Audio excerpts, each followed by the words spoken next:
Tuesday morning, guys. It's about 20 past 8.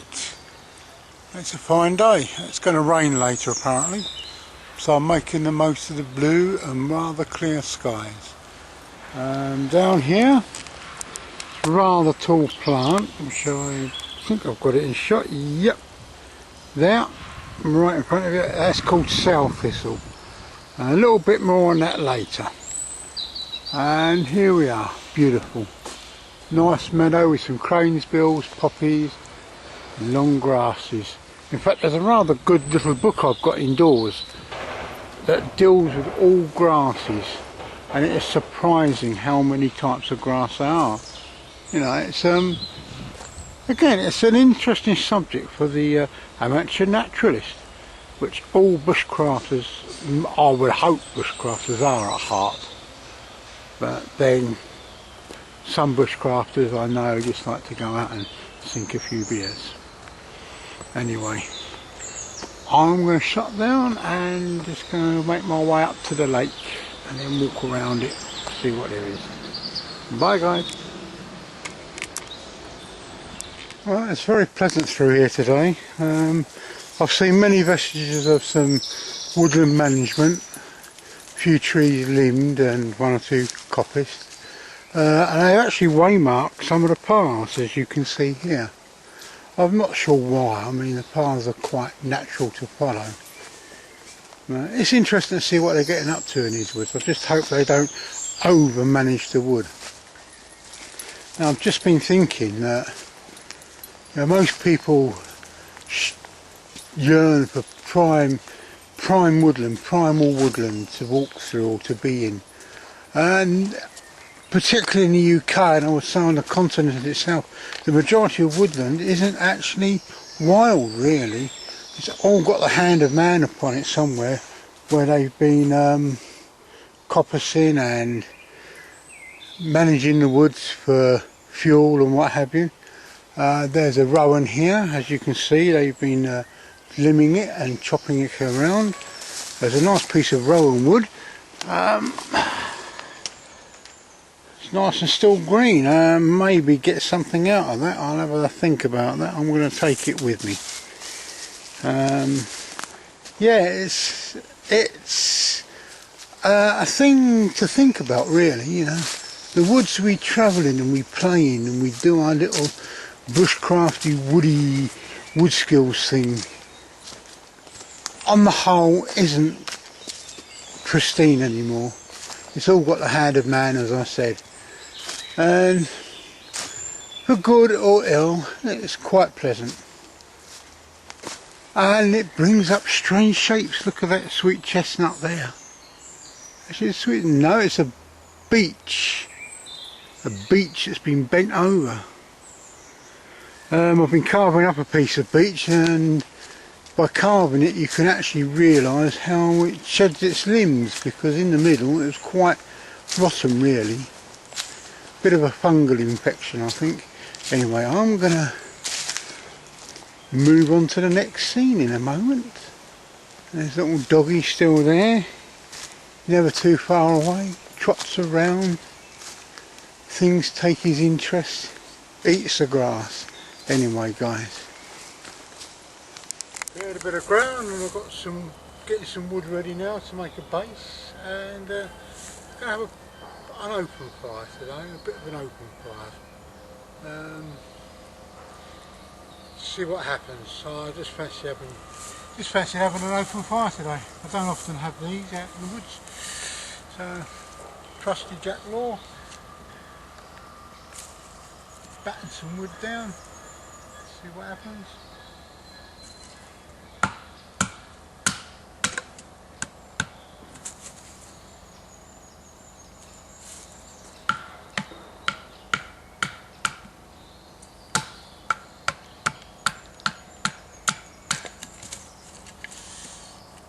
Oh, so what, this ground is hard on your knees though. Oh, I'm going to have to start getting a kneeling mat I think. Ever since I've lost a lot of weight, my knees really suffer.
Right, that's the base.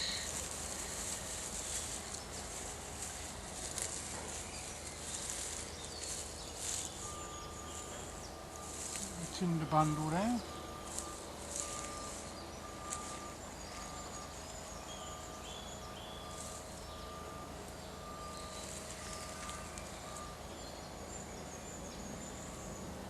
Birch bark shavings. Nice back in its hole. Right.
Yeah, it's a bit of a weird one.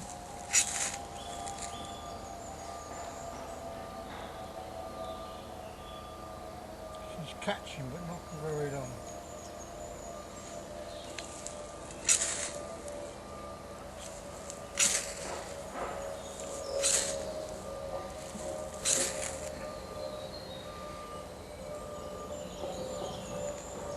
Ah, there we go.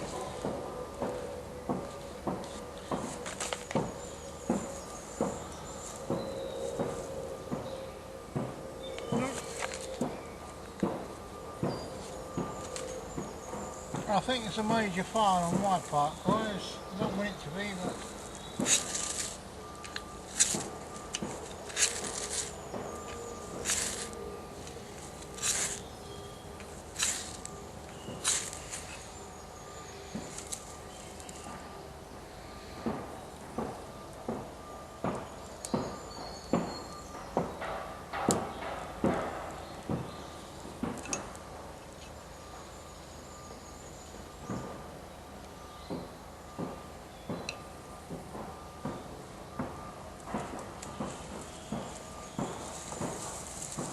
I smashed my tinder bundle up. Right, let's try again.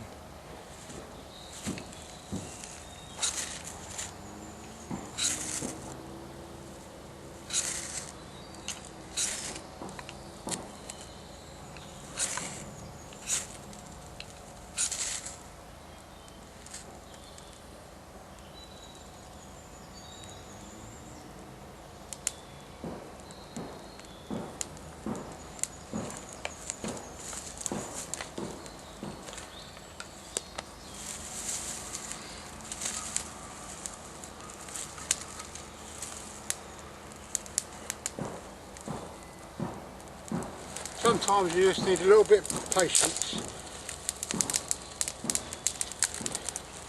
and a few peas as well.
of the birch is nice and resinous. It's been a long time since I actually built a proper open fire, so I'm a bit out of practice. No excuses really, should be practising a bit more.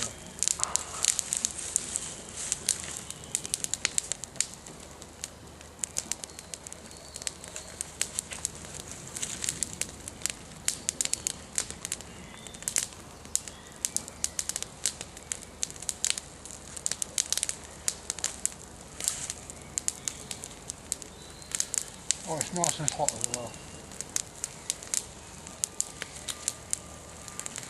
Right.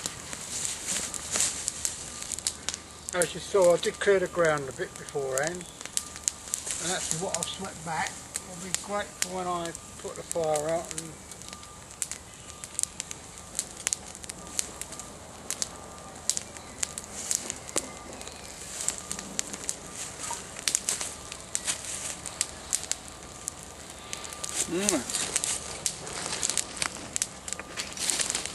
Look, this is a hazel stick I've had here for a while, and it's my old pot boiling stick.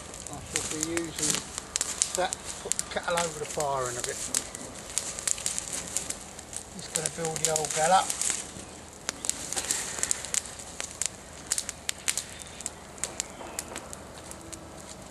Having said that, I do tend to, when I do my courses, I tend to be the first one up in the morning, and I'm always getting the fire going there. So actually I'm not that out of practice, I'm just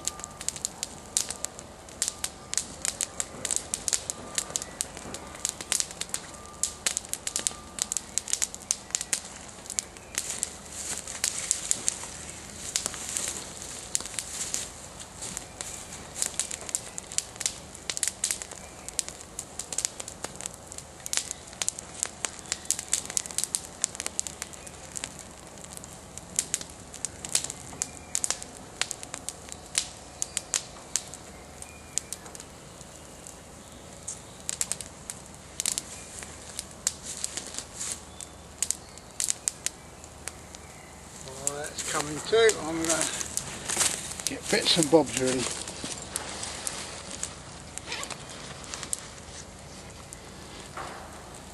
Strong tea day today.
Paka.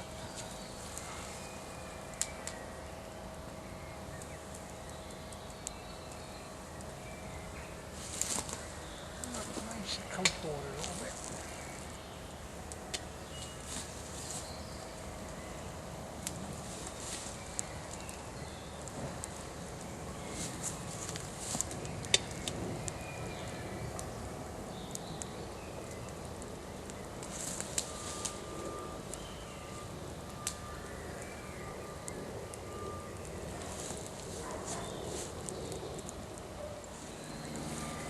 Well guys, as you can see, fire's dying down a bit.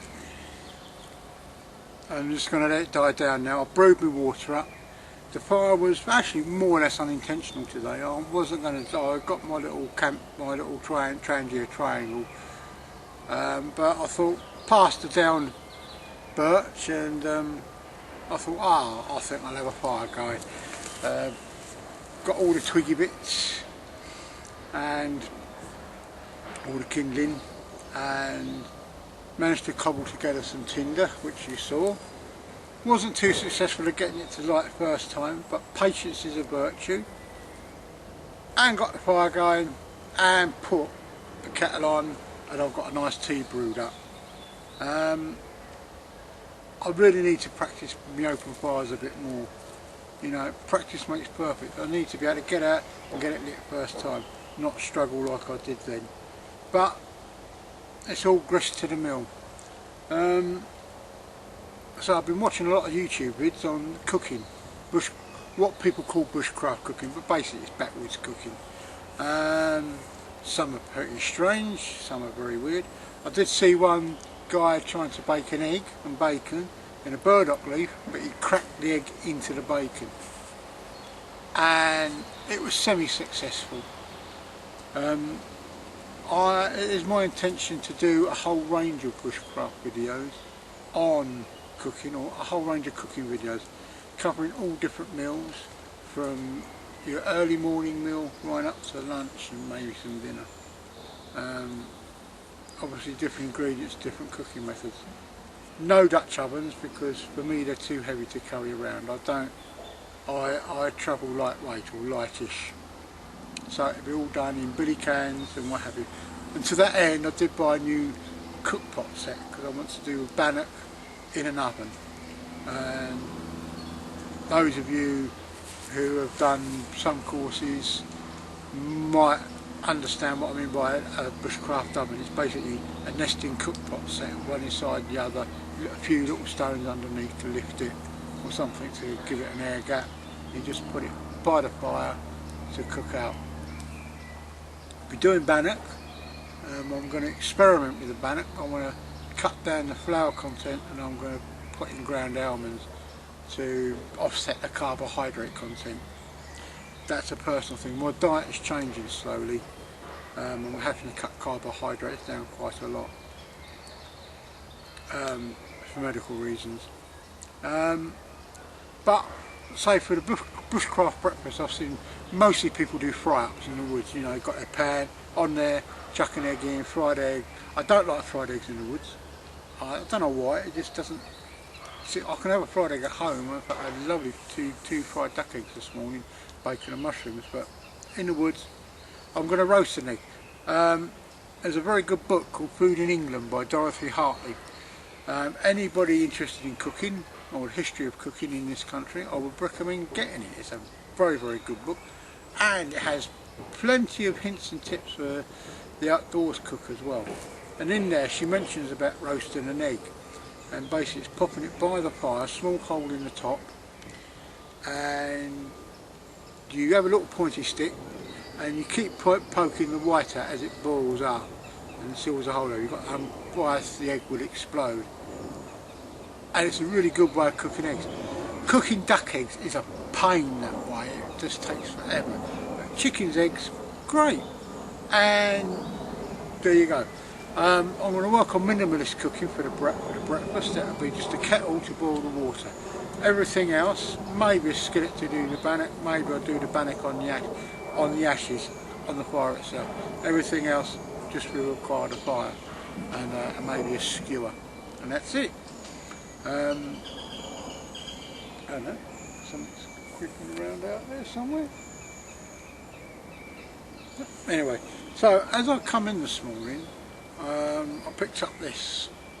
It's Achilleum milliforum, or known as yarrow. It's a great little plant.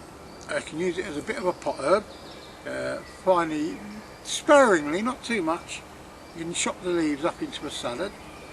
Wouldn't want to try these deep fried, you know, in a little tempura batter. You can make a warming tea out of the leaves, go for breaking a fever, or where the Achillea comes from, which is a Latin name for Achilles. Apparently Achilles used this to staunch the wounds of his troops or his soldiers in the Trojan Wars. Chopped up fine, it does work really well. Also, if you rub it on you, it's great for keeping mozzies off. It's a very good little plant. Picked by the side, and it's quite pretty actually. Just grow it in your back garden. I mean, garden centres actually sell this, and I see it growing everywhere. You know, so you don't need to go to a garden centre to buy it. You just pick a plant, plant it in your garden. Now, earlier on in the video, I showed you another plant called sow thistle. A lovely, good, edible green, but be warned, you can only really eat the leaves when they're young, and treat them like spinach. It's not a great tasting plant, but it adds a bit of nutrition to your diet, and it's easily recognisable. So cook it up like spinach. Maybe you could use it in a duck pudding. Another thing I will be cooking in a later video. So young leaves. As for foraging, as you noticed earlier on in the video where I was walking through the woods, because you've got such a dense canopy over the top, very little grows on the understory, and it's heavily browsed around here by deer. So actually foraging in woods is not a good idea. You find very little. You probably find ramsons, but they're normally in the clearings. What you've got to look for is either the edge of the woodland where it breaks out and you get a lot of sunshine come down, or where the wood is cleared a little bit within sight. As I look around here now, all I've got is bracken and pine, and to get pine pollen I've got to shim right up the tree, so it's very difficult to get. The only time this will be productive really will be in the autumn, when all the chestnuts that are over the back there start to produce their fruit, and of course the acorns. Other than that, you would starve. In these woods you would starve.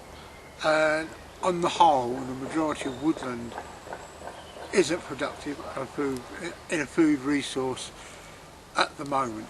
I've not found any chicken in the woods. It's very scarce this year.